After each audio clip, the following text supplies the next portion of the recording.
Hello. In case you didn't know it, this is our Missions Conference week. We had a great start on Sunday. We had Jim and Sybil Eberhard here, missionaries to Kenya, and they were a blessing. We're thankful for them. They've been serving there for about 15 years and serve with other missionaries we also support in Kenya. We also had here last Sunday Debbie Taylor. Debbie Taylor is a missionary kid that grew up and went back to work with her parents in Belgium. Very, very different missions works, very, very different countries. Yet, what a blessing they were in our conference. In fact, I've asked Debbie to stay for a few more weeks, a few more days, and sing in our missions conference tonight and Friday night. I believe she'll be a blessing that way too. Other missionaries are supposed to arrive today, and we're excited about the entire week. If you're able to get out and come, we'd appreciate it so much. But last Sunday, I shared in the message a little bit about missions. I shared that missions involves going, involves men and women that are willing to go. It involves taking their children, and sometimes that can be a problem. Missions also involves giving. We talked about faith promise, and we talked about increasing our faith by increasing our giving. What a blessing it is when God allows us to do that. Then we talked about missions involving growing. We want our faith to grow. We want our missions program to grow. We are trusting the Lord to give us more missionaries, to replace some who are no longer able to serve. One of our missionaries, the Van Maris family, retired, or is retiring, in the process of retiring, and they'll be staying in France. They'll no longer be serving and supported as missionaries in France.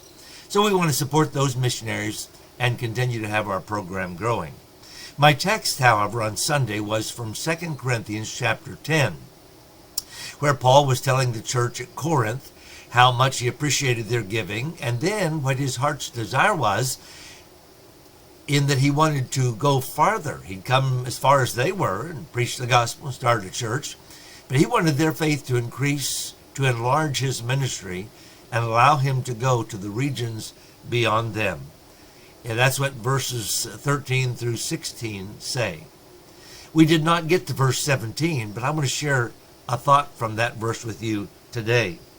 Verse 17 says, "But he that glorieth, let him glory in the Lord." Paul was saying, I'm not bragging about all this. I'm thankful. I've come this far and I want to do more, but don't give me any glory. And when you give, you shouldn't get any glory. God should get all the glory. I shared on Sunday morning that the missionaries we support this year have reported, personally supported, that nearly 4,000 have been saved as a result of their ministries in various countries. That means that our missions giving has been a part of the salvation of nearly 4,000 more souls this year. What a blessing that is. But who should get the glory? Should we say, oh, these are wonderful missionaries. What a wonderful thing it is that they're leading people to Christ. Well, it is wonderful, and they have that privilege. But our verse says, he that glorieth, let him glory in the Lord. Or we should say, maybe we gave that money. We gave thousands and thousands of dollars. We should glory. We should get the praise for those souls that were saved. Once again, that's not the way it works. God is to get the glory. Missionaries can't always tell us all that's going on.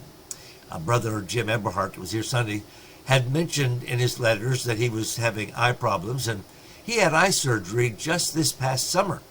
When he shared with me his eye surgery, it made my eyes hurt just listening to him. Yet God is healing him. And in spite of all that, he has been faithful in that ministry. When they go back, they'll be working with Doug and Donna Stamper, missionaries out of our own church. You know that Doug has leukemia now, but they have cleared him to go back and get his medication through the hospitals there in Kenya. Those missionaries are going to go back. They work together. Both teach at the same Bible college training preachers. What a blessing it is. But who gets the glory? Do those men ask for glory for what they do? Not at all. They ask our prayers. They ask our support. But God is to get the glory. And I want to just remind you from 2 Corinthians chapter 10, verse 17, he that glorieth, let him glory in the Lord. I'm thankful that we have a part in missions. I'm thankful that we as a church, you perhaps listening, are a part of our missions program by giving faithfully to missions. What a blessing it is. What a challenge we have. People around the world need to hear the gospel. If not now, when? That's the thought for today. God bless you. Have a great day.